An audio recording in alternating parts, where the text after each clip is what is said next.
You're listening to the Paranormal Peeps on the Darkcast Network. Come to the dark side of indie podcasts with the Darkcast Network. We have cookies. Between the realm of the dead and the journeys of the living, join Josh, Jamie, and Elisa as they delve into the vast world of the paranormal and breathe life back into the history of the departed. Hey everyone, welcome back to the Paranormal Peeps podcast. I'm Elisa. I'm Jamie. And I'm Josh. And tonight we are finally going to talk about one of our investigations to the old Nevada State Prison. Yes. About time. About time. Yeah, we went. When was it? April. April this 20th. year. Yeah. It's only November. I know. It's been a minute. Yeah, well, it takes a while to go through those things and in between life. Right? Yep. A lot of cameras. Well, actually, this wasn't as bad as some of the other places we investigated out there. No. A lot of cameras equals a lot of hours to review. Yes. And this was one of our shorter ones from that week. So that's why you guys get to get it first. Yep. Let's get right into it and let's talk about the history of the Nevada State Prison. All right. The interesting thing is, before it was actually a prison, it was a hotel. What? I know, isn't that weird? It's so weird. I didn't learn about that until after we had got there. That is odd. And I was like, why would you stay here? Right? Because what did it look like before? That's what I want to know. So there was nothing there before. So it was actually built by a man by the name of Abraham Curry, and he was one of the first and certainly the most important settler in Eagle Valley, which is where Carson City is located. So when he arrived in the valley in 1858 from Utah, he purchased the Eagle Ranch for $500 and several Mustang horses. On this property, he built the Warm Springs Hotel using sandstone rock quarried from the site. The other thing he also bought was 2,000 acres and started helping build the town of Carson City. Dang. Can you imagine nowadays how much that would cost? No. More money than we have. Or we'll ever see. Yes. So in December of 1861, the first territorial legislation met at the hotel and created the Board of Prison Commissioners. The board was authorized to lease the property adjacent to the hotel, effective January 1st, 1862. This is the date for the establishment of what was to become the Nevada State Prison. Curry was also appointed the first territorial warden of the prison on that day. So not only did he build Carson City, He became the warden? he became the first warden of the Nevada State Prison. Oh, I mean, man. who was going to tell him no? Right? So the legislature subsequently authorized the purchase of 20 acres being used as the prison, including the quarry. This purchase was to be effective March 1st, 1864, and Curry was given $80,000 in interest-bearing bonds for the property. $80,000. For 20 acres. Jeez. So on Halloween, 1864, Nevada was admitted into the Union, which is so cool. Like, how cool to know that, like, your state's statehood happened on Halloween. Yeah. Cool. Jamie.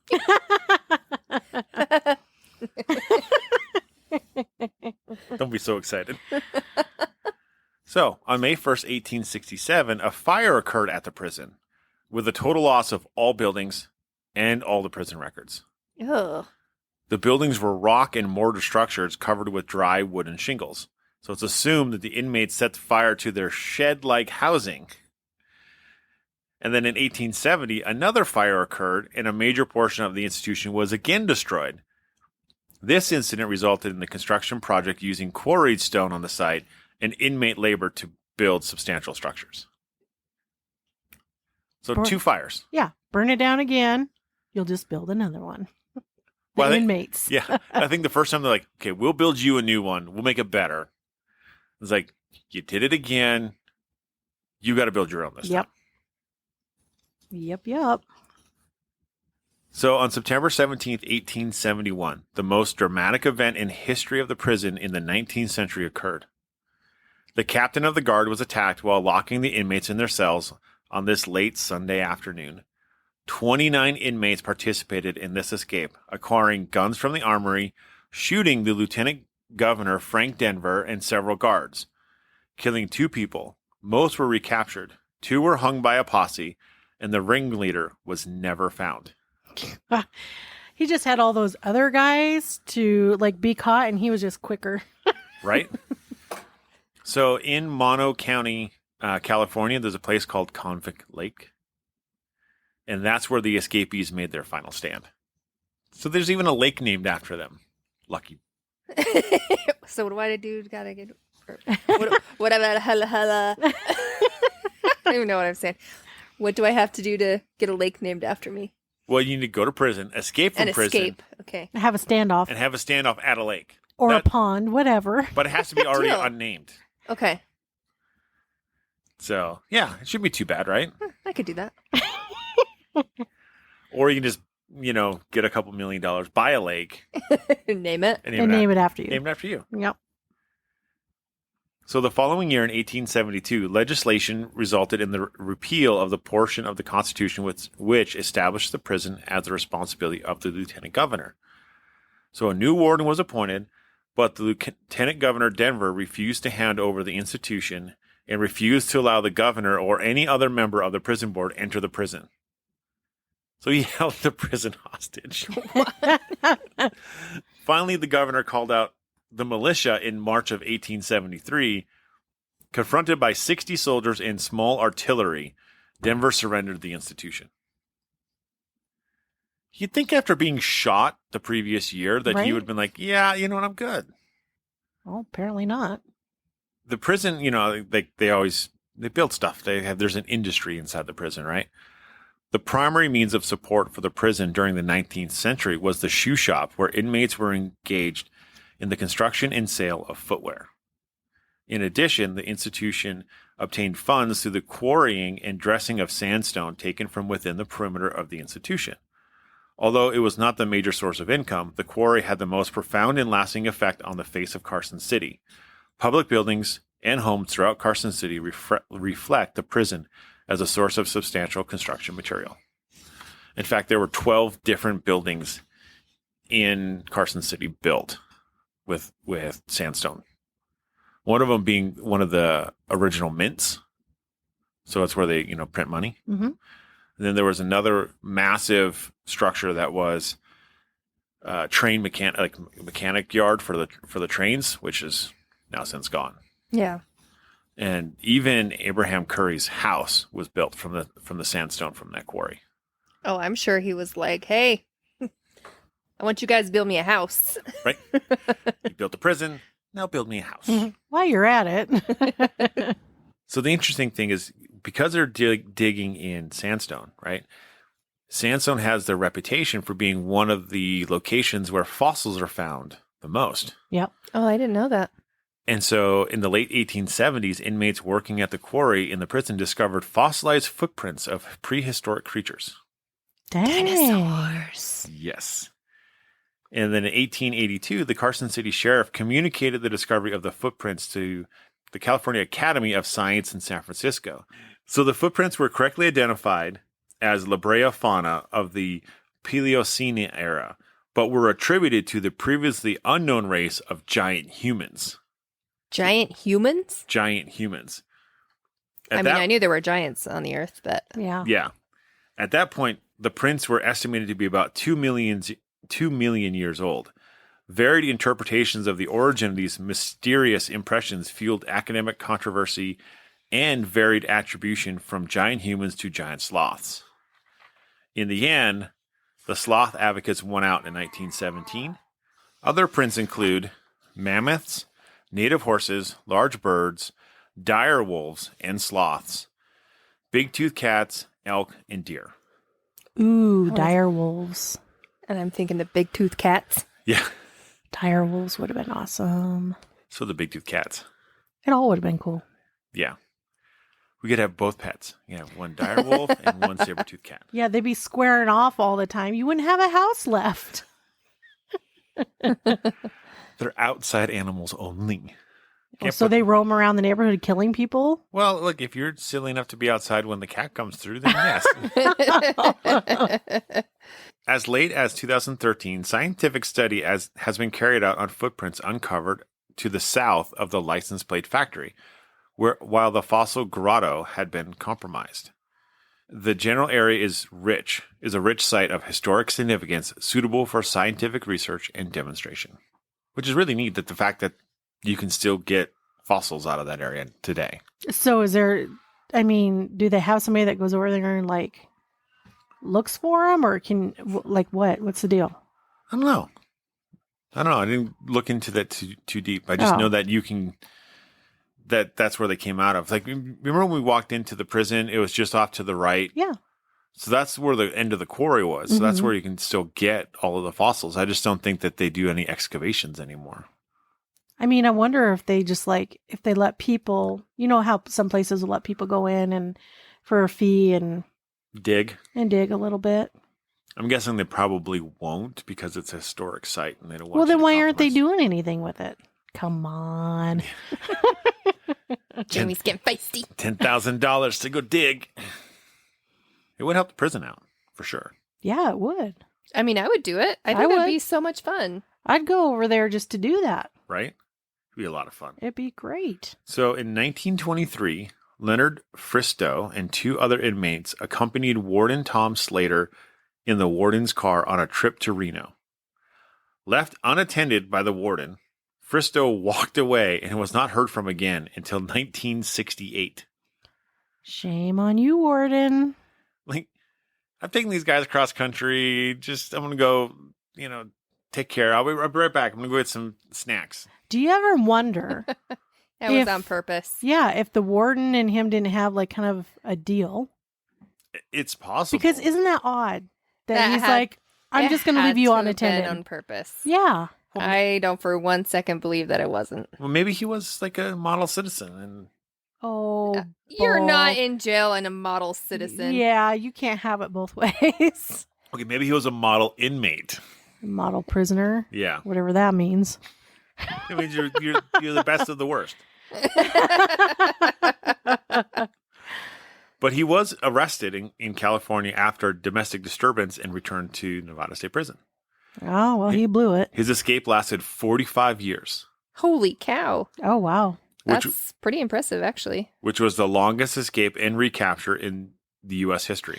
But how much effort was actually even put into finding him in the first place? Probably not a ton because in 23, right, like their abilities would have been limited. Sure. So that's why he got away for 45 years. Until he did something stupid. Yeah, and got caught. And then in May 1970, so just 2 years after his capture, he actually received a pardon and was released based upon the split vote of the pardons board. Right? Oh, this just gets stupider. Model prisoner. Gets away with crap. Yeah. So the interesting thing is we all know that gambling is legal in Nevada, right? Well, the prison actually allowed inmates to gamble. They had their own organized and sanctioned gambling. So the wardens provided space for gambling games and established an inmate game owners. This practice is astounding to the modern correctional practitioners as it legitimized an underground inmate economy with the attendant negative opportunities for indebtedness between inmates, coercion, and inmate control of other inmates. So the hiring of the core professional administrators in 1967 resulted in the closure of the casino. But they had legalized gambling. Run by inmates. What could go wrong? Sounds like a great thing to do to me. Right? It's the route I would have went. I'm sure, honestly, that there is gambling and betting and all sorts of things going on in jails. And Oh, prisons. sure. So they figured, why not? 100%. Might as Yeah. well just go with it, and maybe it'll turn out better than if it's going on behind their back. Right. Except that the prisoners run it. So really, they didn't make any didn't make it any better, right? What's interesting, though, is the prison actually minted their own money. So they made these little brass coins, like octagons, and they were $5, $1, $50, 50, 25, 10, and 5 cent pieces. Oh, cool. And this is what they used to gamble. You should just give Monopoly money. I mean, it's essentially what they did. Wouldn't that be funny, though, if you just gave a bunch of prisoners Monopoly money and you watch them, like, trade and barter and do everything with their Monopoly money? Yeah, but could you imagine what would be happening? Like, people would be coming in, like, bringing sacks of Monopoly money in. Like, I don't know why you wanted these 5 games of Monopoly, but here you go. That'd be so awesome. So, with most any prison we've been to, right, they've had a form of execution. Like, there's the people who have been on death row, there's a place to give them their final meal and send them on into the afterlife. Yep. So this started actually in 1901, and all of the executions at that time were in Carson City, in the prison there, and it was started in 1903. So the first inmate to be executed was John Hancock in September 8th, 1905. So he was unfortunately the dubious one to be the first one to be executed in Nevada.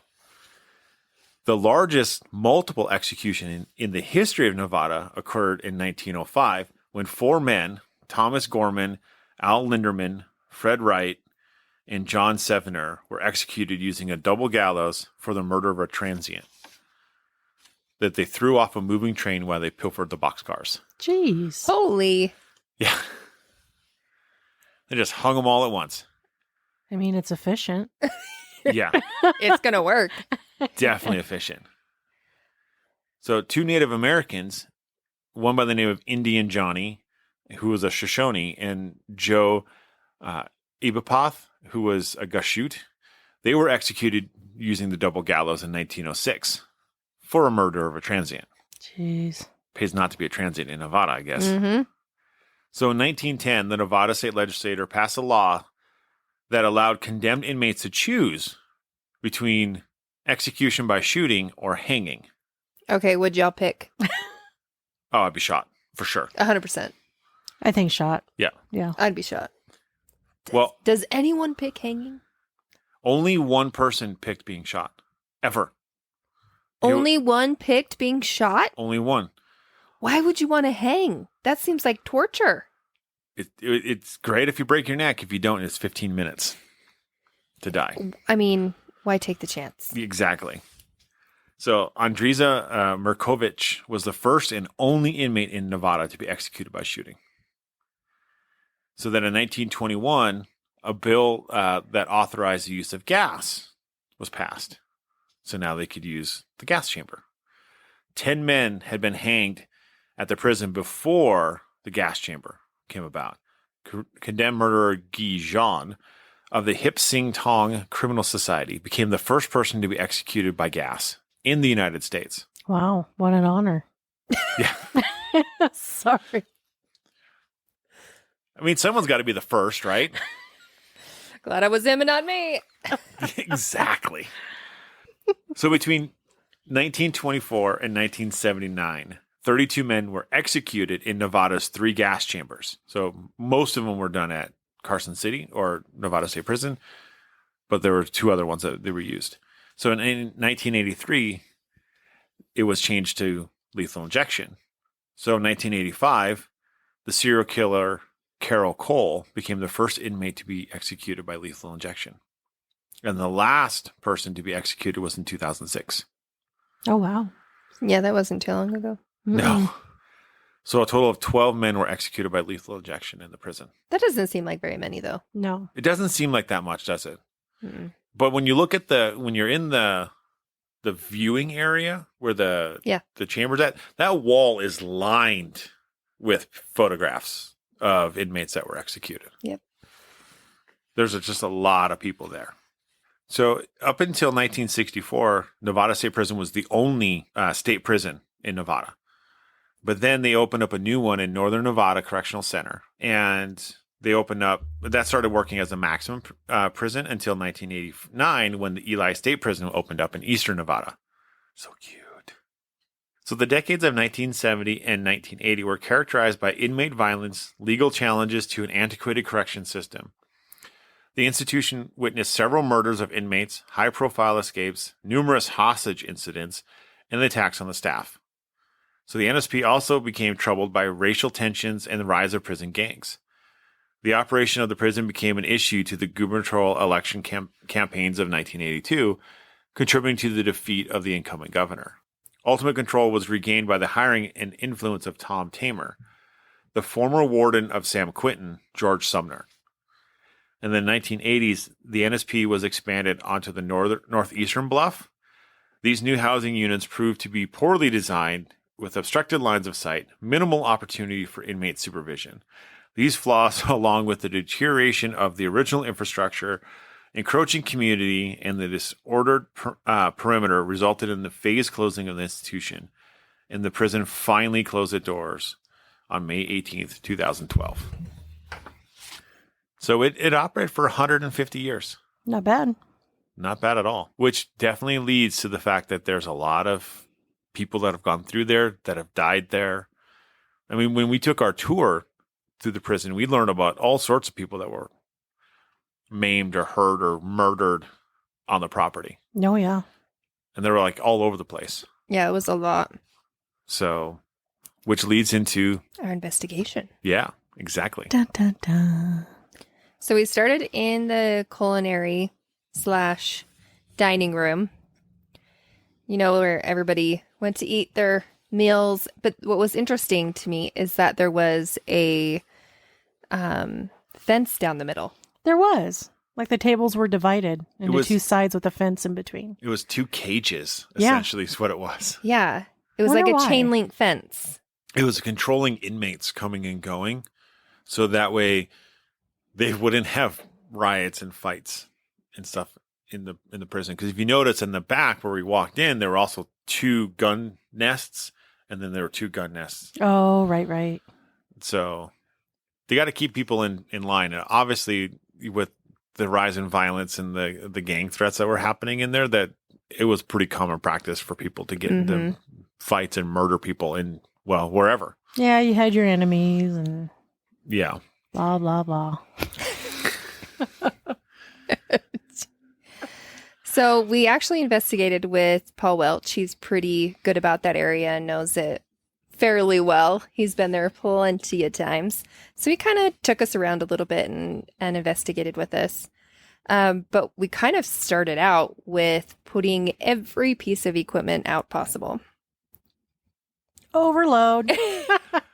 Well, what's interesting, yeah, because we sat on one side. Mm-hmm. And put all of our other equipment on the others. Yeah. Yes. Every table had one piece of equipment on it, and there's like 12 tables. But I mean, if they were to have gone off, it would have been really cool to see all the different pieces of equipment go off. It would have been. Can you imagine if they all went off at once? Oh, that would have been cool. I think we all would have like freaked out. Not out of like being With scared. excitement. We'd be totally excited Yeah. about it. I Freaked mean, out with you might excitement. get scared, Josh, but Jamie and I. I would have been under the table. Save me. Go outside. Okay, so and we started we heard like a bang on one of the walls. And I started walking around with my tri-field meter Yeah. Yeah. in the beginning. And it was spiking, but then it just like dropped. So, and I was kind of in a corner. And so Josh came over with the meter, but he didn't pick it up. No, because you were reading like 0.00 something. Yeah, it was after I dropped. So it spiked Yeah. up high and then it like dropped. Yeah, so because I had walked over, and if you look at a meter only goes to 0.0, Mm-hmm. and the tri-field meter goes to 0.00. So it's a lot more sensitive to the EMF than the meter is. And so we got into this conversation about, oh, yours can pick it up, but mine can't. Mm-hmm. And what's funny is Elisa says, you have to be like, and then we got an EVP. And so we're going to play that for you. Oh, I don't go that low. No.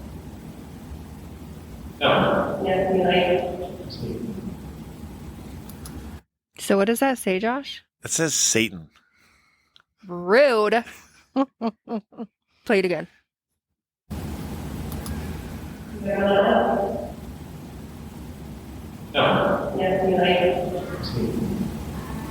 You can hear at the very end, Satan. Male voice, yeah. Yeah. It's clear. It's super clear. It is so clear. You got to be like, Satan. That way you can get the readings properly. Oh, jeez. We all know he gets the best readings. Come on.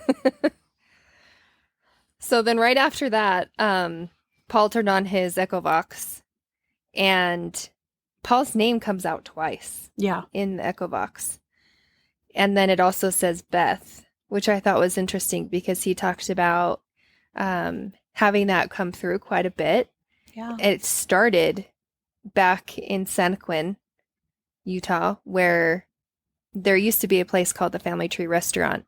And I believe he first heard it there. Yeah. He's heard it in different But then locations. he's had it through different locations, but he hadn't heard it in a while. And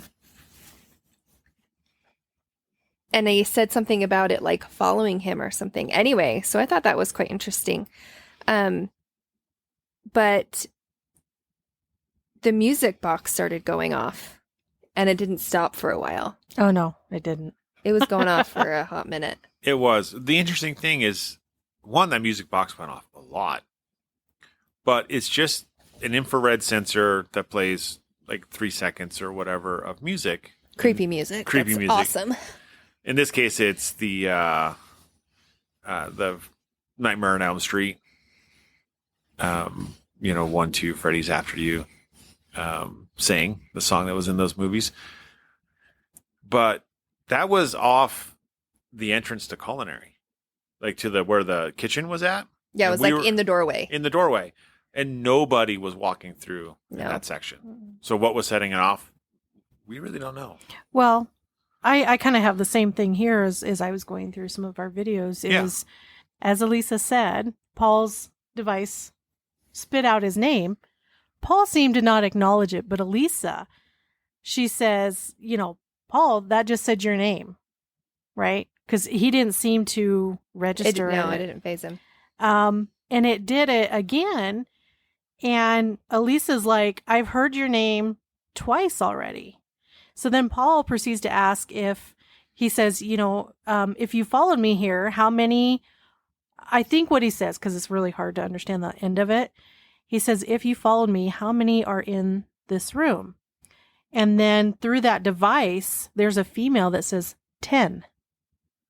Oh, wow. Jeesh. Yeah.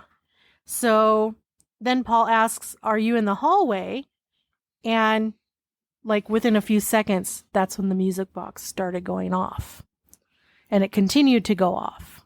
And then because it continues to go off, we've got the Echovox going off. We have the music box Yes. going off. There's a lot of noise going on. It was really echoey in there. And then all of a sudden, Jamie's Ovulus. went and said what? It says noisy. Shh. Yeah, it did. All relevant. Yeah. Right? So then I turn to Paul and Elisa and I tell them, and Elisa's like, no way. And then she comes over to actually look, because the words are up on the screen. Yeah. And she comes over to look, and I'm laughing because there was so much noise that in my head, just before it spit out those 2 words, I was thinking, Too much noise. there's too much. Mhm. Like I was about to scream, turn it off. And so she saw what it had said, but yeah, I've And- been thinking the same thing. Yeah, and then right after that, it said Lisa. It did. It said Lisa because I think it meant Elisa, but it doesn't necessarily have Elisa's It doesn't name. have my name in there. But Paul Yeah. did mention that there's a gal named Lisa that he investigates with Yes. a lot. So we're not sure Which one? which one But that might Right. be. what I did find interesting because I have an Ovulus as well, and when I very first got my Ovulus, I opened it up and charged it, And Alan and I were sitting down in the living room. I turned it on and I said, "Can you say one of our names?" Right. And it listed every family member in my house. Yeah. It That's went in crazy. order of birth. So it said Alan, Lisa, well, because it's not going to say Elisa, it just says Alan, Lisa, Mason, Miles. And I was like, whoa, Yeah. okay. That's Wow. crazy. Yeah. So when stuff like that happens and it's on point, I'm like, oh, dang, that's Yeah. so cool. But Paul then asks, he said to the female that followed me here, "Are you scared to be here?" You know, it being a prison. Yeah. And then a female does come through with a response of no. So cool. Yeah. So cool. That is so neat. But then later, your ovulus It does. goes off again. Yeah, it did. And too. it's checking Jamie out. Was this Well- before or after Paul and I left? Before. Okay. You weren't even there at this point. You hadn't come back from, I think you went to go use the restroom and get a coat. No, not yet. Are They- you sure? I'm pretty sure. Because on the video, he was gone. I was gone. He didn't come in yet because I wrote down when he come back. Yeah, I Oh, left. because I thought you left over into on the other side. I did later, but I did make 2 trips back. I went back once to get your jacket because Mhm. it was warm outside, but Cold inside. it was super cold inside. So this must have been the second time because I was at that point. You can see in the video, I am wearing my jacket, but I don't have it closed. Yeah, I went back. I think Oh, got it. Yeah. Went back and get jackets. I went to go back and I think it was use the restroom or something. Yeah. So at this point, you can kind of see me in the background of the video. And you see me look over at my ovulus. She's already laughing. You see me look over at my ovulus. And then you see me look down, and I'm wearing like a V-neck shirt, and it's kind of a lower V-neck. So if it kind of shifts or something, it goes down a little low. Her ovulus shoots out and is like, "Show chest." Yeah, 2 words in a row. It said "show chest," like just like that. And so I looked down, and sure enough, there's some cleavage there, and the top of my bra is showing, and I'm like, oh. So in the video, you see me adjust my shirt, and then you see me take the sides of my coat and like wrap it tight around and cover everything up. She got little peepers There was a peeper there. checking you out. Well, pardon me anyways. But I mean, I remember when it spit out the word "show chest," I remember I got like kind of a weird feeling. And then that's when I looked down and saw. Yeah. So I had the SLS going and I had it just pointing into the room, like kind of by where the fence was so I could see the screen. And I asked if it would step closer. And when I do that, I capture an EVP of a man exhaling. And it's breathy and quiet enough that I can definitely hear it with my headphones, but not good enough to put on here. But definitely a male exhale. It's like, Yeah. when I ask him to move closer, like, really? So, and what was cool was right when that happens, on my recording, listening to this recording, right? And I'm like, there's a white light that just went into my hand. There was a little white orb, like probably the size of a dime. Yeah. And it goes, and I watched it go into my palm. Oh, weird. Weird. Yeah, it was weird. I didn't feel anything with my hand. Sure. But I saw it go into my palm. And I've never had anything like that. Like, that was weird. That is odd. But then that's when we take our bathroom breaks. Is it? Josh and I go to the bathroom right after this part. And I leave my recorder Mm-hmm. with you and Paul. Okay. And you guys are talking about how good it is that the bathroom is close by to where we're at. Right. And then I capture another EVP of a female and agreeing with you. She's like, yeah. And so you hear her and she's like, yeah. Can we play that one? Yep.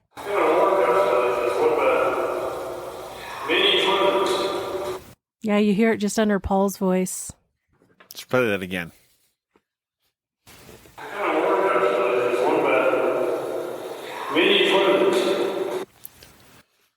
Yeah, so It's really drawn out. Yeah. So then Paul says, there's a point where he says, if you want us to leave, you have to spit it out. And then a male voice comes through and says, sure. And at the same time, my ovulus goes off and says, okay. Oh, that's cool. Yeah. that's awesome. And then this is the time where Josh comes back in Right. on the video. This is when I see you come back in. Then Paul asks if a spirit can make the device go off, and he gets a female response of douche. Because at this point, Josh is like, well, that ain't nice.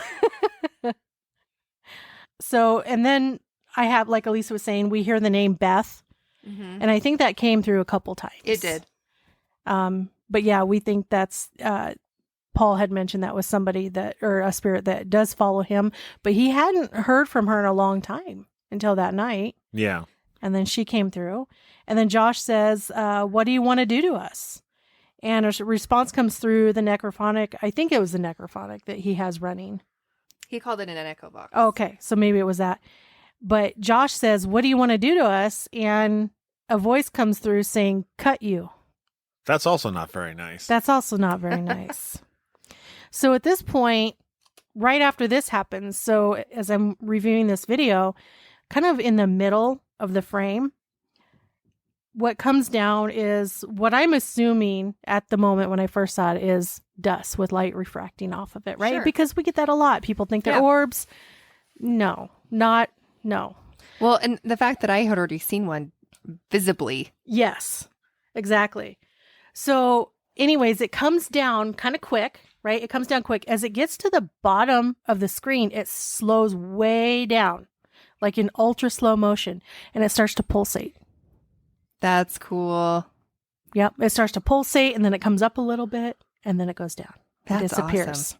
Yeah, because normally when dust moves, right, it just follows a pretty predictable pattern based The flow of upon, air Yeah. or whatever. Yeah. Yeah, and I had seen these through the previous videos that I was reviewing, and you can tell it's just dust. It's falling, whatever wind or air currents there are. This was really distinctly different, so it was kind of cool. Yeah. And so then this is when Josh and Paul go to take pictures down the hall, because Josh is like, I'm going to go take pictures. I want to go take pictures down. Yeah, so we go into the back of where the kitchen's at, and Yeah. I got to start taking some pictures. Yeah, and so at this point, Elise and I were kind of discussing that maybe just us girls should stay in the cafeteria area for a few minutes. And so Elisa then says, if you like having just us girls in here, can you make one of these things go off? And that can answer yes or no for us, Yeah. Then we get what sounds like a male sighing. That's cool. That's cool. Yeah. What's crazy though is at that time, as Paul and I leave, we set off the music box in the hallway, Yes. so you can hear the music box go off, and then we get this EVP, and it's really low, so it's really hard to play on this. But we get an EVP that comes through and says, "Who's left?" Yeah. Is And which is funny because you guys were Out the door. out the door and it was just Elisa and I Yeah. left in the cafeteria. So I was wondering who's left. Yeah. That really makes me want to do a live EVP session in there. Oh yeah, Definitely. If we go back, I'm We should. 100% doing a live EVP in there. yes, Heck yeah. So, with less stuff going off. yes. Zero stuff going off. Yes.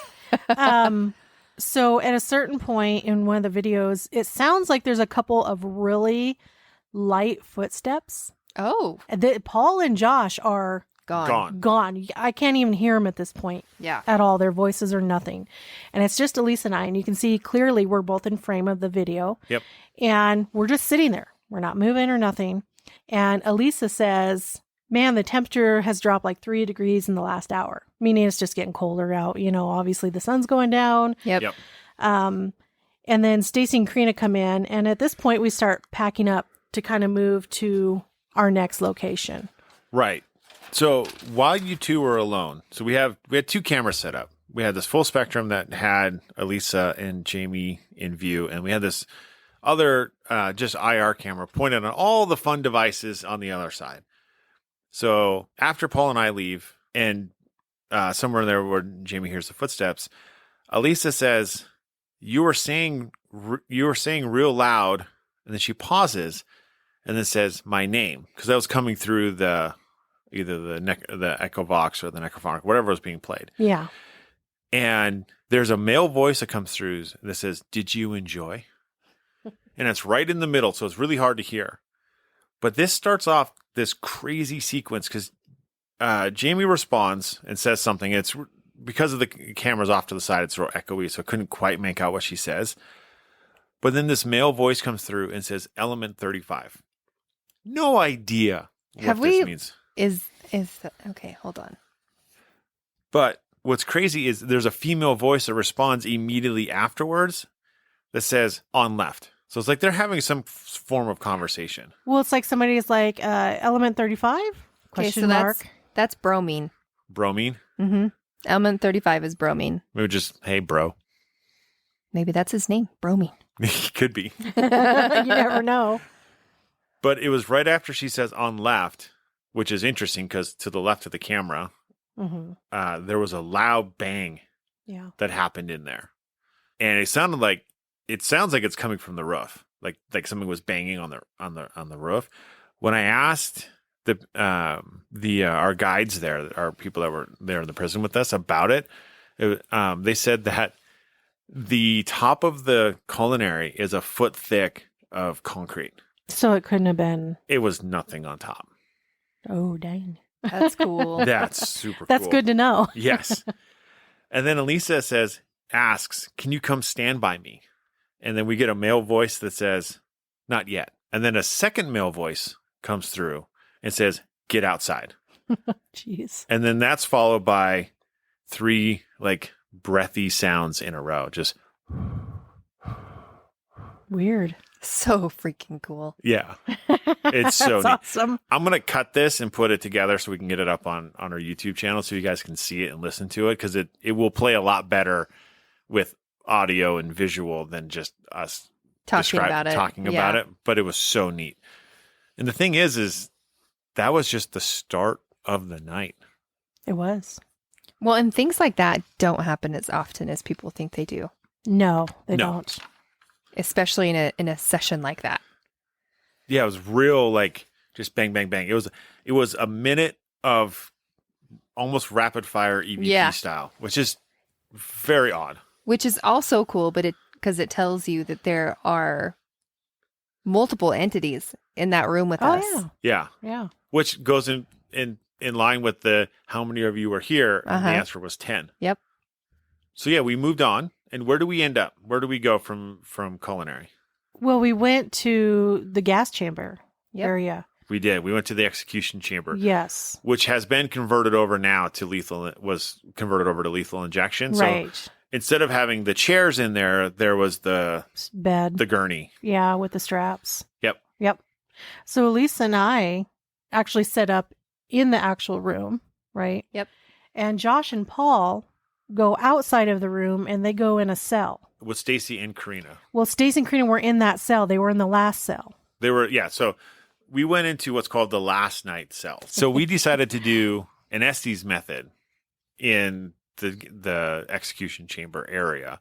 Obviously, we can't be in the actual chamber. We're not allowed in there. No, but Elisa and I were just kind of outside of it. We were in the viewing room. Yeah. The family viewing area. That sounds like such a nice place to be.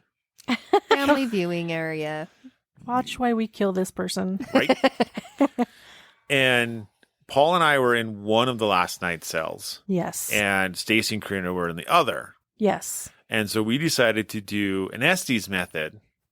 But instead of being in the room asking questions, we did it over phone call. Yeah, we separate. Yep. Which is not the first time we've done it separated, but it is the first time we've done it without trying to use walkie-talkies to do it, because that did not work. Thank goodness. That did not work, yeah. So Elisa had the headphones on, and she was scanning through the spirit box. Yep, the spirit box. And so Josh and Paul are sitting on the bed in one of these cells. And Josh says, "Do you like being able to talk to people?" And then from the other room, the viewing room where Elisa and I are, you can hear Elisa say, "I can." And yeah, it says, "I can." And then Josh says, "Will you go into the last cell and say something to the people sitting in there?" Which is Stacy and Karina. Yeah. And then you hear Elisa reply, "No." So at this point, and this was just the videos I reviewed from one end. And at this point, Paul gets up because he's got to stand up because his back's starting to hurt. And he kind of walks through the cell door and like just off to the right, but you can still see him in frame of the camera. And the music box goes off. And then Josh says, "Oh, you must have triggered it." And to which Paul replies, "It's at the end of the room, dude. Like it was in another room.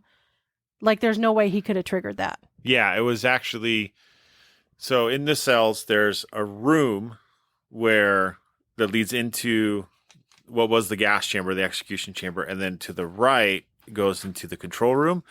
And we actually put the music box in the hallway leading into these two rooms that also leads into the viewing area. So it was actually out of the way. Nobody was out in that area. Yeah, but the thing is it just didn't go off once. It continued to go off Quite a few times. so many times.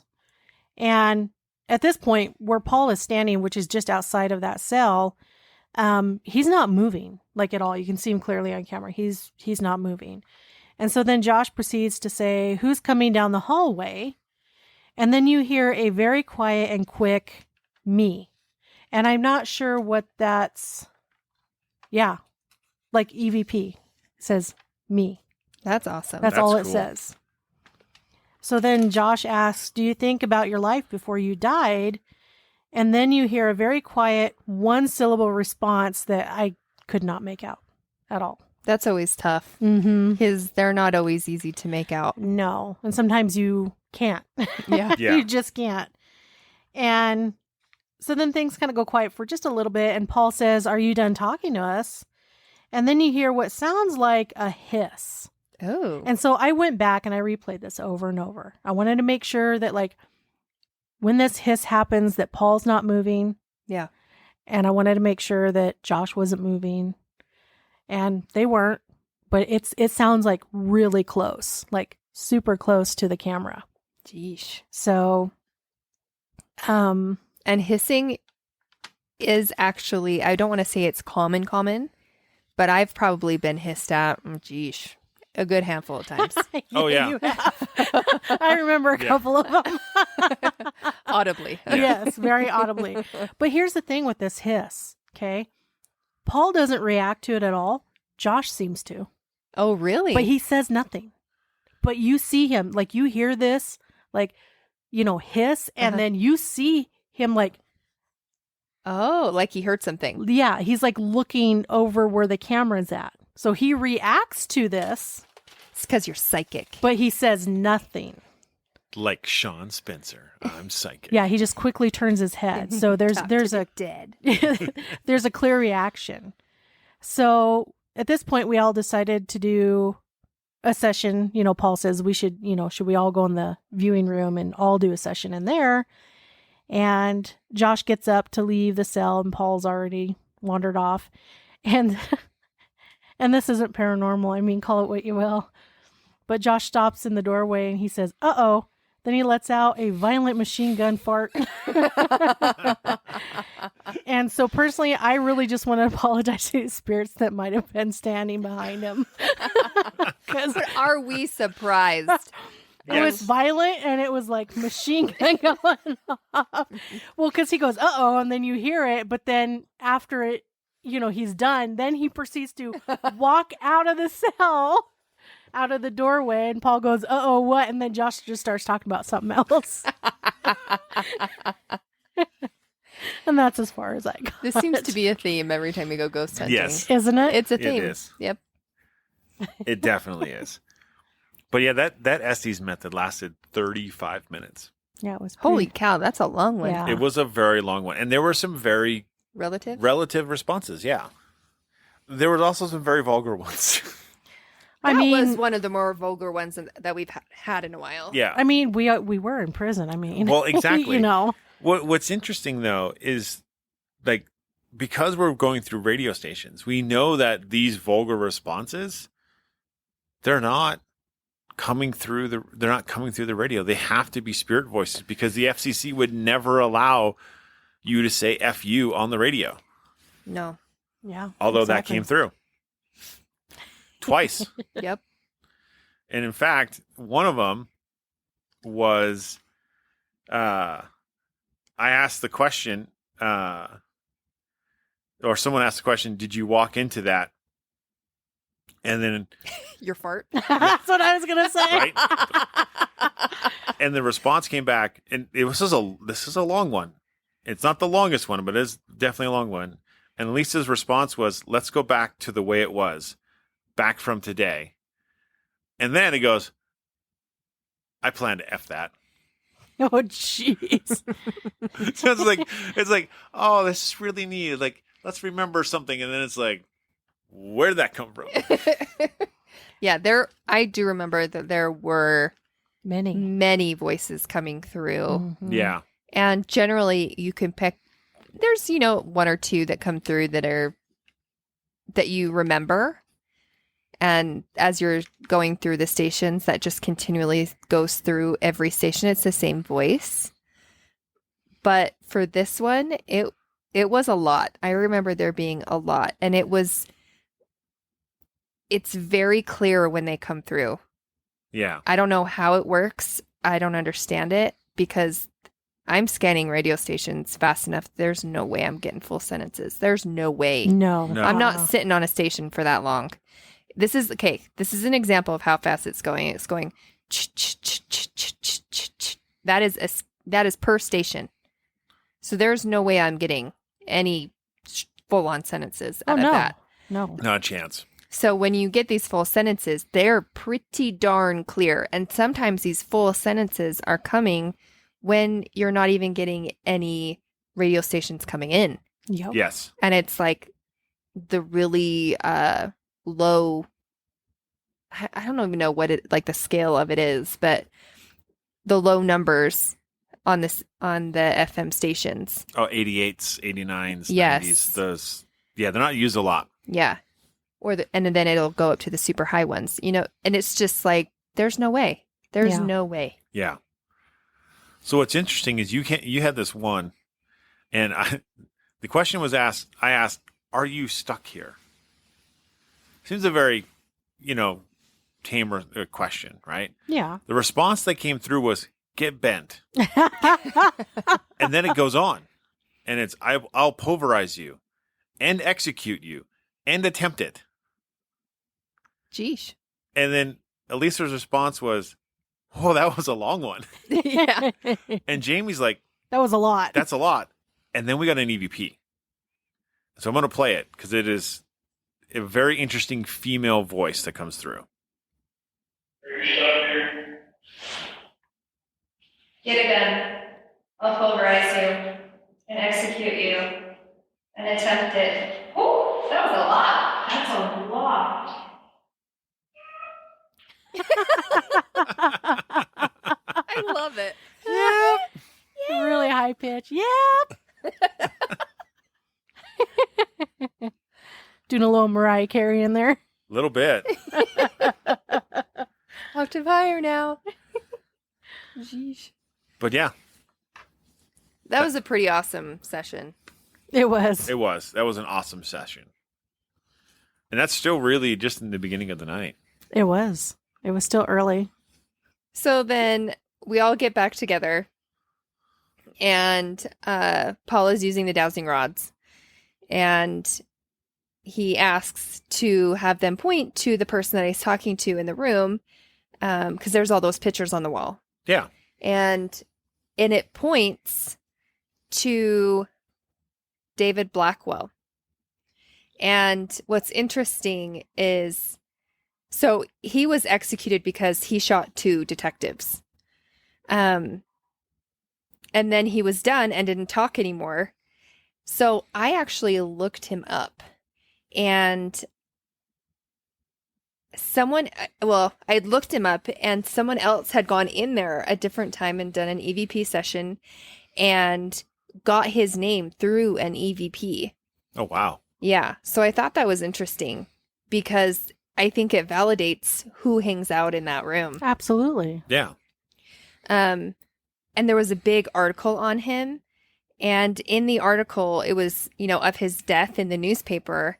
It said that there were at least a dozen Reno policemen crowded to the observation window, but immediately in front was Eugene Cowan. He was the one who shot and wounded Blackwell after he emptied his gun into the officers. But listen how they describe the interaction. Quote, with a firm, thin line on his face, the handsome, dark-haired youth recognized Cowan with a nod of his head and a wink in his right eye. An instant later, the cyanide pellet suspended by string under the white death chair was dropped into the pot of sulfuric acid to create the lethal fumes. The boy took a deep breath and apparently was unconscious within 3 seconds. Within 5 minutes, his respiration had stopped, and 4 minutes 4 minutes after was pronounced dead. Wow. Can you imagine? That's the last thing you do is make that little smirk and a wink. No. Oh, what a jeez. creepy dude. No kidding. So all in all, there were 42 witnesses.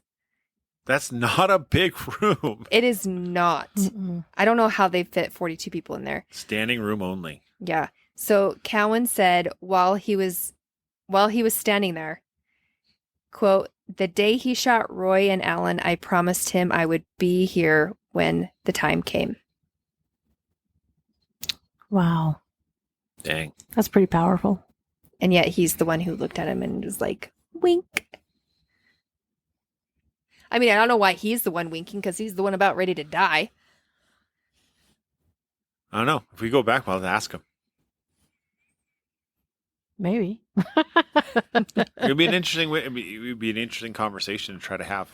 I mean, it sounds like a smarmy little, you know what? Oh, yeah, for Well, sure. Sure, we you are. know. You are in prison, so I know. everybody's but even, smarmy there. No, but what I'm saying is, how smarmy do you have to be, strapped to this table or whatever? You're about to die, Yeah. and that's what you do. I think he's sitting on a chair. Yeah, they're and sitting they in a drop chair. it into the thing. Uh-huh. Because I mean, I think for most people, when they're getting ready to die, it's like they have a come to Jesus moment Sure. and hope that their sins are washed away. Yeah. Not, I'm going to go till I die and I'm going to smirk and wink at, the guy that shot me. Yeah. I'm not just talking about, But I'm the one who killed his friends. Yeah. No, I'm not just talking about like being in prison. I'm just saying you're literally going to die. Yep. And you know it. And there's people gathering around to watch it. Yeah. You're pretty smarmy and cocky to do that. Yep. Well, it shows you that definitely there was no remorse. No, there wasn't. Well, And and that he was happens young. Well, that makes you wonder, though, too, then, like, a lot of people who, at least especially now, who are executed, right? They Mhm. spend decades on death row. Yeah. This kid was 19. He was young. Okay, so Holy he did not moly. spend long on death No. row before they executed him. Mm-mm. Nope. Wow. He's a youngin'. I wonder how old the youngest is that has been executed there. I wonder if he's one of the youngest ones. He's At gotta the prison? be. Yeah. I probably. Unless there was an 18-year-old. But I mean, I would say that would be probably pretty on point for a teenager. Yeah, You know, definitely. an ornery teenager. Yeah. I could see that happening. Yeah. Maybe not with like a 14-year-old, or not 14. I don't know why I said 14. A 40-year-old or a 60-year-old. But teenager, yeah, I could see that.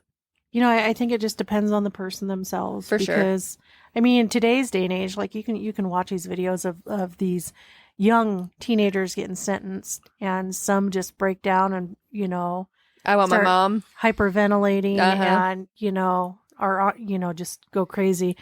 And then there's other ones that, will stand up and smile at the family that, Yeah. Confident as crud and Yeah. not having any worry. basically saying, yeah, I ain't sorry I killed, your Yep. loved one. I have a feeling that's the kind again. he was. Yeah, Yeah. exactly. So do you guys have anything else? No, No. because remember at this point, I go back with Karina. Mm-hmm. So I got nothing. Yeah, and we kind of split up. Well, we went down to the women's cell block. We did. I didn't get anything from there. Oh, that's right. Because I was sitting in there with Karina Yeah. in one of the cells. Yeah. Yeah. So I went by myself. Yeah, you were down a little bit. Mm-hmm. And all the guys were in like this, like, I want to say community cell. It was actually like where all the fresh meat would come in, Uh-huh. and they'd spend their first night there in this like big open cell. Before they got distributed. Yeah. Yep. And so we were all sitting there. All the guys were there, and it was pretty quiet on our end. You guys were loud, but it was pretty quiet all around, I think. Yeah. That's because you can hear. It was so echoey anyway. But I ended up like not even, I started doing an EVP session and then I was like, oh, this isn't even worth it. Because No. I could hear everybody. Yeah, it didn't take much. The No. echo was so Mhm. horrible. And I didn't get anything either when I was trying to listen for EVPs. Nothing. Yeah. And that's when we decided to split up. Yep. Yep. So then where did you guys go? So we actually came back and went back up to the death chamber and put a camera on the control room door. Because when we were leaving the last night's cells, we noticed that the door was closed. But Paul had to open the door to go put a piece of equipment on the control panel. And he didn't close the door. And so we're like, well, that was kind of cool. I wonder if it did it on its own. What happened? Yeah. Right? So we got a third camera, put it on the door, opened it, and then left. Yeah, because you can hear you guys leaving. Yeah. And it wasn't 3 minutes. It's legit as soon as you guys leave. As soon as we leave, As soon as you leave. it starts moving. And it takes a full 3 minutes for that door to close. Mm-hmm. And Isn't it like a big iron door? It's heavy. heavy. It's 50 pounds. It's a massive iron door. And so we come back, and of course I'm all excited because the door closed. I'm like, oh, we caught that. And we did. And so I reopened the door, and we tested it, right? So like Try to debunk it. we tried to debunk it, just to make sure like, oh, a building can be uneven, right? Doors can Sure. close on their own. Sure. So I walked behind the door and kind of like opened it part way, and then I hit it with my hand and started hitting it. And you can see the door move an inch, then a couple inches, and eventually it does close on its own, but you have to be almost all the way closed for it to finally start to swing on its own. Yeah. And so it moved a good, 80 degrees in the arc before it closes the final 10 degrees on the door. Mm-hmm. But then when I reopened the door, we reset it, we left, and it doesn't move again the rest of the night. Nope. But that was cool to catch it that one time, though. The one time I've never caught anything moving on its own ever. Yeah, that was pretty so cool. Yeah. But we ended up investigating other places, and we didn't really get anything. It was pretty quiet for us. So Stacy and I ended up going to D Block, and we had an amazing time in D Block. So just him and I, and we were told that there was whistling that happens in there. And I knocked and I did like the shave and a haircut. Da, da, da, da, da. And I got a 1 knock response right after. And so I asked if there's someone there that can make a noise. And then I got a couple knocks but they're on the bars themselves. It's not like there's anywhere else for the knocking sound to happen, because if you hit a knock on the cement, it's not going to really make a noise. No. No. Nothing that's going to I'm going to be able to hear. So these knocks are happening on the bars, and it got really quiet. So then we started to talk about it. And right after we started hearing pretty good knocks again and bangs. I mean, they were just, it wasn't when something settles. Your house makes noises, buildings, they make noises, and you get pretty used to the noises that they make, and it's all familiar.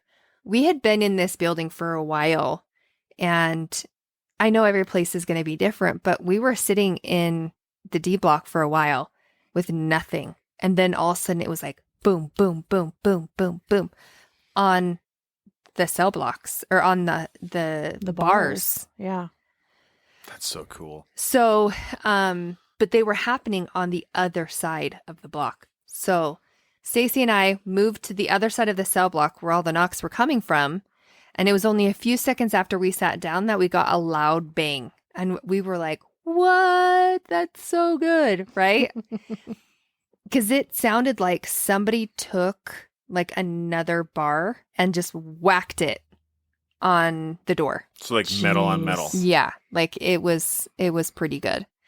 Let me see if I can play that for you.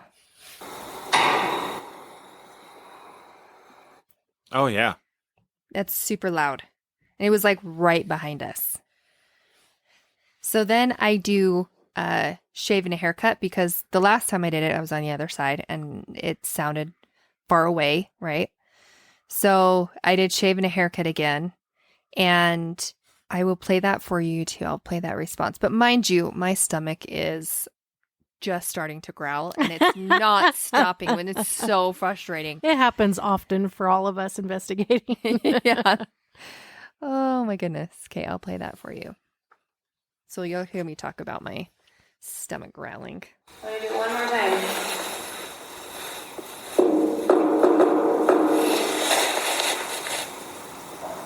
My stomach is growling. Oh my gosh, shut up. So there was 1 and 2. And more stomach. And more stomach. Stomach's responding to it. So I'm like, oh, my stomach is growling. And right when I say that, there's a knock. And then a couple seconds later, there's another knock. Anyway, so cool. I don't know if I've ever had shaving a haircut respond that well. That's pretty cool. Yeah, usually it's really faint. And sometimes you got to wonder, like, Was that real? yeah, did I just want it to happen that bad? Did I just imagine it? Okay, so since it was tapping so much, we tried to use it as a yes and no. So instead of getting out rods or instead of getting out any other piece of equipment, we're like, hey, you like tapping? Let's just go with that. Yeah. And so I said tap 1 for yes and tap 2 for no.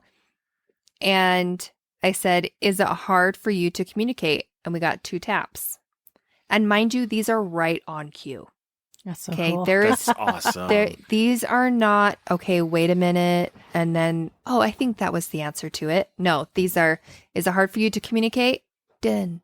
And then I said, is this an easier way for you? And it did 1 tap for yes. Wow.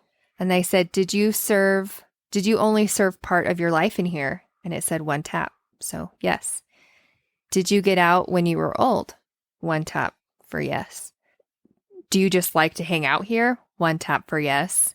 Did you like to play basketball? You're just going through random questions that said 2 taps for no. And I said, do you still see your family? 1 tap for yes. Is your family still alive? 1 tap for yes. Can you leave here? 2 taps for no. Ooh. Interesting. Mm-hmm. And then it got quiet for a while. And then I asked if it was done with us, and it said 1 tap for yes. Huh. So we left. That's cool. Uh-huh. That's really good. You know, Yeah. it's interesting because we talked about this in our last episode about the prison, about the old Montana State Prison, about prisoners being stuck in prison Yeah. after death. And there again, it's another similar answer saying that they can't leave prison even after death. And I wonder why that is. I don't know. Maybe it's just their eternal punishment for. Maybe. I don't know. It's interesting, though. It is very interesting. It raises questions. Yes.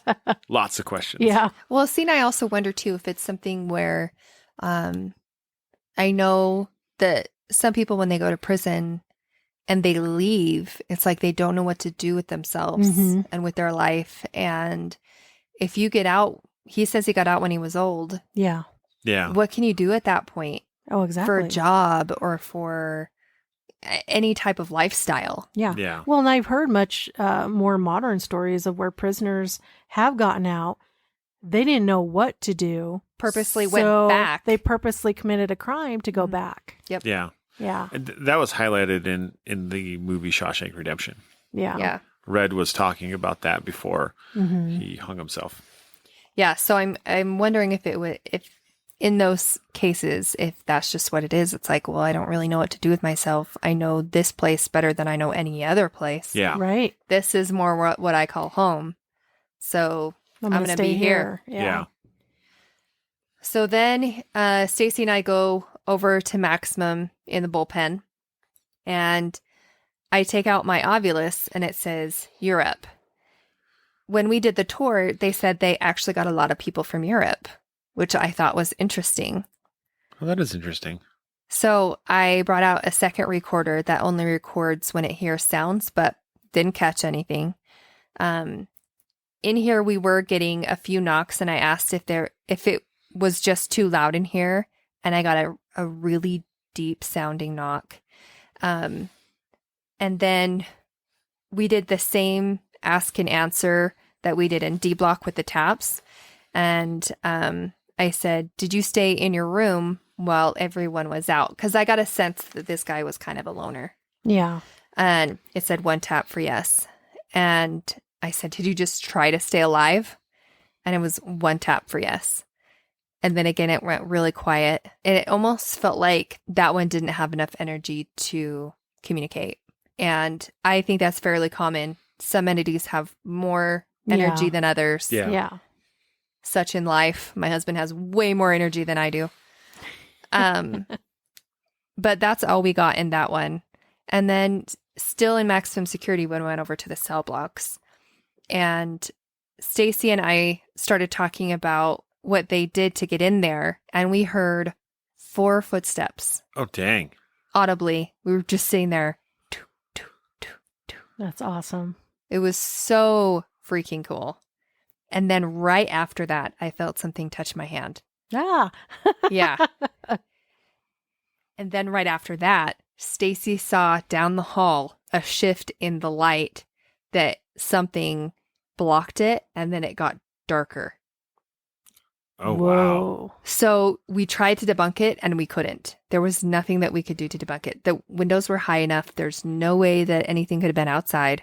Right. It was inside, blocked the light, caused the end of the hallway to get darker. And that only happens when there's something that's either forming or has already formed and is standing there or whatever. Yeah. Right. Would have been so cool to have the SLS on that. Oh, that would have been so Right? awesome. That would have been so cool. But then I went into the cell block, closed all by myself. And that's when we started doing another Estes method. And you recorded it this time? I recorded it this time. Hey. So you guys say, why don't you come talk to us? And I said, like it was mine, he wasn't nice. You say, do you like any of the guards here? I say, stop it. Then my stomach is growling. So I don't know if it was saying like, stop it to my stomach or stop it to you guys. Definitely your stomach. You definitely. Do you hate the guards? The answer is Tom. Then, did you like the warden? Answer, probably. What crime did you commit? You asked for it. Did you ever eat their special diet? You think? Do you belong to the area? Only you. Are you innocent? Bartender, Brian. So this goes to show you that not everything goes the way that you hope it does. No, it doesn't. Can you make a noise for us? No chance. Why are you in solitary confinement? I looked forward to it. Wow. Okay. Were you scared for your life? Is that why? Maybe. You're not snitching now. Obviously. Why do you stay? You're an ass. You're a donkey? You're an A-word. You're a donkey. Why do you think I'm an a-hole? The answer, you should know. Wow. If I told you to go eat an apple, would it make you mad? Animal.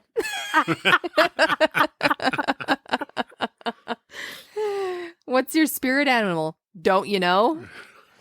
It's like little snarky remarks, you know? Right. Like, I'm not going to tell you these anyways. And then you say, I don't know who the heck you are.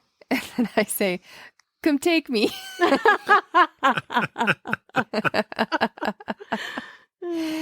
You said, I saw you, ... And I couldn't understand what you said, Josh. And then I said, a riot. And then you said, were you in a riot or are we a riot? And I said, yes, it was. What was your prison number? I said, lightning. Lightning, are you mad at us now? Then I said, I keep trying to keep her happy. It didn't work. You said, did you join a prison gang and it got you killed? I said, her life and the dog. And then you said, let's call it. And I said, yep. Well, some of that was really good. Yeah. Some of it was random, but there was a good patch in there. Yeah. Which you're going to get random. It's going to happen. Oh, yeah. It's definitely I don't gonna know happen. if you're ever going to get an entire session where you don't get at least one or two random spots in it. Oh, exactly. Yeah. Well, yeah, and you gotta wonder, like, are they responding to, something else? Are they Sometimes they're just talking to each other exactly? and they're having conversations with each other. Well, yeah. We've had that before too, where it seems like spirits are just talking amongst themselves and not paying us any mind. Oh, exactly. Uh-huh. We've had that a lot. Many times. But that was all I got. That was the end for me. Yeah. It was such a fun investigation. It was. And this was, so when we did this trip to Nevada, this was the shortest length of time we had to investigate was at the prison. How Well, many hours did we get? 6. And Mhm. like 2 of them was for Was the a tour? tour. Yeah. Yeah. Yeah. Yeah. So technically 4. The tour, I'll say this though. The tour was a lot of information. It was amazing Yes, it was. because the guy that showed us around was an actual guard at that Yeah. prison. Very informative. So he knew a lot of stuff. Oh, yeah. He did. And we got to see it from from a guard's perspective, Yes, we did. which was interesting. Which you don't get very often. You No. do not. No. Anytime we've ever gone to a prison and we've had these tours, it's always been Jimmy's robot. It's always been through people who have been trained to say the same things. Yeah. Yeah. The historians, this Uh-huh. is Not what you this guy. say. This Yeah. guy just goes off, and I'm sure he knows exactly what he's going to say, but it's his experiences, which is awesome. That's right. Yeah. Yeah. That was pretty cool. It was really cool. That was technically our last investigation on that trip. Was Technically was. Hmm. Even though we kind of investigated the next night, but Yeah, I mean, our last stop for the night was the Silver Queen. Silver Queen hotel, which is lovely. That's I mean- interesting. The staircase and the hallway. Your guys' bed. Oh my gosh. Yeah. We didn't really, so we had gone all week and, we had a 1 day off. 16-hour investigation. We had a 14-hour, there was a lot. And we were tired. And we were Yeah. tired and we were just kind of nearing the end. And so we didn't do a lot or barely any investigating of the Silver Queen. No. But we did stay a night there. We did. It was a night. I don't think the beds have been changed in 100 years. No. So it's been interesting. You guys were like a taco. Oh, It yeah. just like folded you right in. It was so hilarious. Well, because see, the guys went to have a drink down at the saloon, and Elisa and I went to the room, and she had the front room, which had a bed, and then Josh and I had the back room. And I went back there to lay down to try and take a nap. I was so exhausted, and I didn't end up taking a nap. But later that night, when Josh had come back, and when he got in a bed, like that thing folded up like a taco. Like he got in his side of the bed, and I was on mine. And the minute his butt hit there, And his torso, like I rolled right into him, and like the ends of the bed were up. It was funny. It was quite hilarious. It was quite hilarious. And the thing is because we're so tired, we laughed about it forever. Yeah. We're deliriously tired, but it was a good time. It was a great time. And we tried doing like rods, and we tried doing the portal, and we tried all the things. We got a little bit on the rods and stuff. The problem was our hearts just, We were not in it. we were just not in it. I just don't think any of us had the energy anyways. Yeah. No. So, and I am sure spirits can feel that as well Yeah. and be like, they're just. But wasn't there somebody while we were hanging out in the room? Wasn't there somebody like down the hall with their rods, sitting in the window? Oh, I don't remember. I'm pretty sure there was. First floor. Oh, first when floor. we were coming in, when we were moving our stuff in, there was someone on the first floor Oh, okay. investigating. Yeah. Which, mind you, when we say the first floor, this is also 30 steps up from the steep steps, from man. from the sidewalk and the street. So it was still a heck of a trance up to get up there. Oh, it was. And we were all so I tired. was so tired. I think I did like 400 steps or stairs that day. It was awful. Well, but what was weird is in the morning when we were hauling stuff out, one of the gals that cleans the rooms there, Yeah. she went into, the room straight across from ours. The door was ajar about that much. Now, I remember hearing people go in there in the wee hours of the morning. Yeah. Oh, yeah, we heard it. They sounded drunker than drunk. Oh, yeah. They were smashed. Right? Yeah. Well, she pushed the door open, and I'm standing right there in the hallway because she was talking to me, and she pushed the door open, and that room hadn't been touched. Nobody slept in the bed. Nobody used any of the towels. No trash, no nothing. No wrinkles on the bed, no nothing. Did they pass out on the floor? Nobody was in there. Oh, that's weird. Nobody was in there, but she said it was a sold out hotel. We heard them. Mm-hmm. We all heard them go into that room. You don't think they like made their bed real nice and neat, do you? No. Not with how drunk they were. They I got their rockers. See, I used to do that for a living. I know Clean you rooms. did. So I went in there and she's looking around. I'm looking and I'm like, that's kind of weird. I said, I swear we all heard them go in there.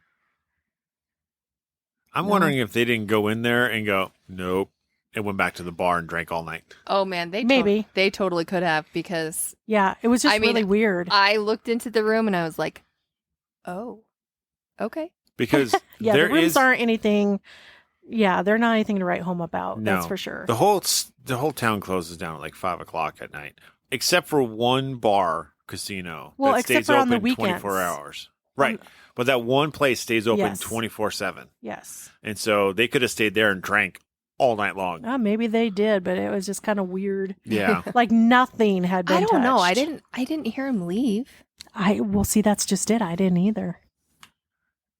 But I heard him come Oh, we all down heard the him. hall. And see, we're the last rooms on each side of that hall. Yeah. We are the last ones. We're on one side, they're across from us. Yeah. Interesting. Interesting. Yeah. So one more thing about the prison.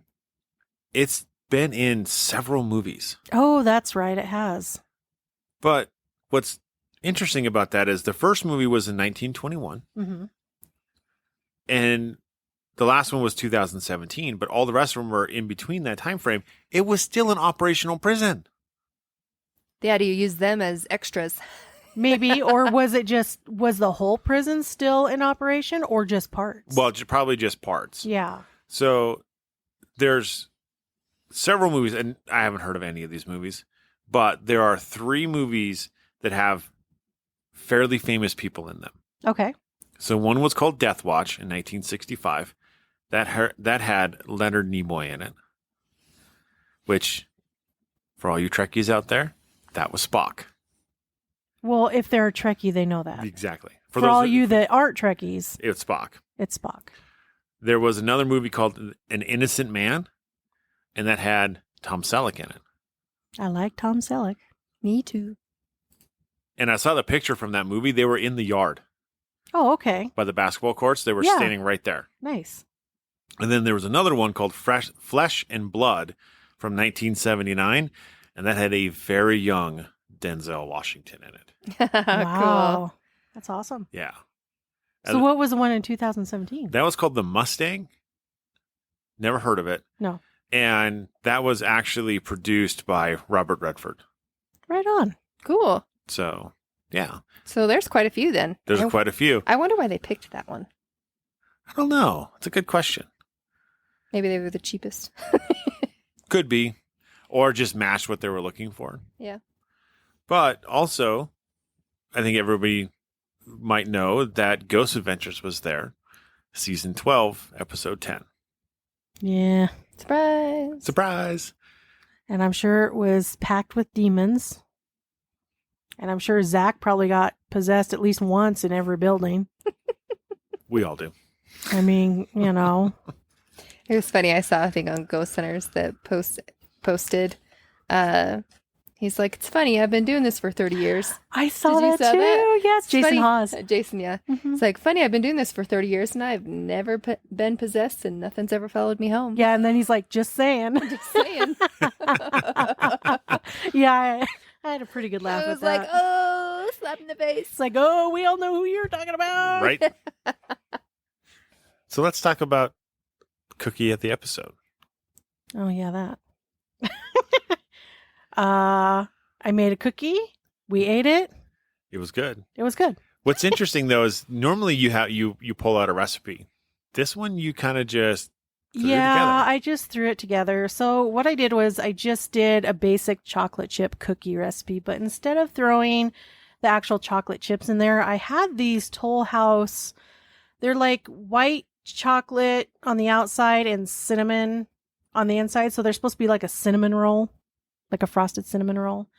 And then I threw in some Heath toffee bits without the chocolate on them, though. Yeah. Because you can buy the ones that don't have the chocolate on them.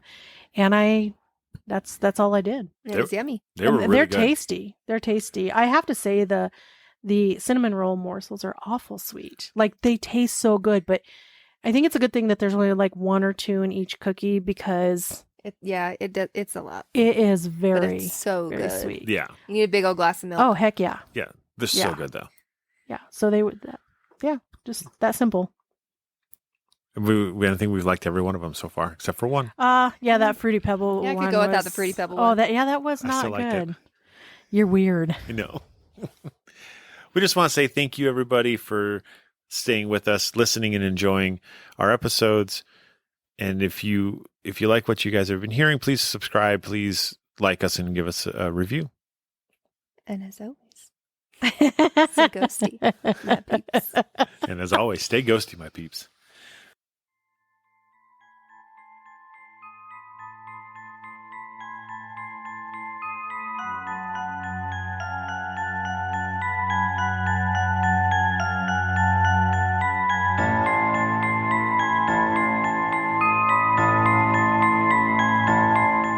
Alaka. Oh my gosh. Wow. Wow, that's a good one. Haven't heard that for a few years. Well, when I spell her name, I say Alaka so that I can spell it right. Nice. That's why. So between the years of 1924 and 1979, 32 people were executed. Oh. Oh boy. The footprints were correctly identified as a La Brea fauna, which I have no idea what that is. That's amazing. What is it? Okay. All right, let me redo this one. Thank you for listening to the Paranormal Peeps podcast. You can find us on social media at Twitter at CPR Paranormal, on Facebook at Paranormal Peeps Podcast and Cold Spot Paranormal Research. And you can find us on Instagram at coldspot_paranormal_research.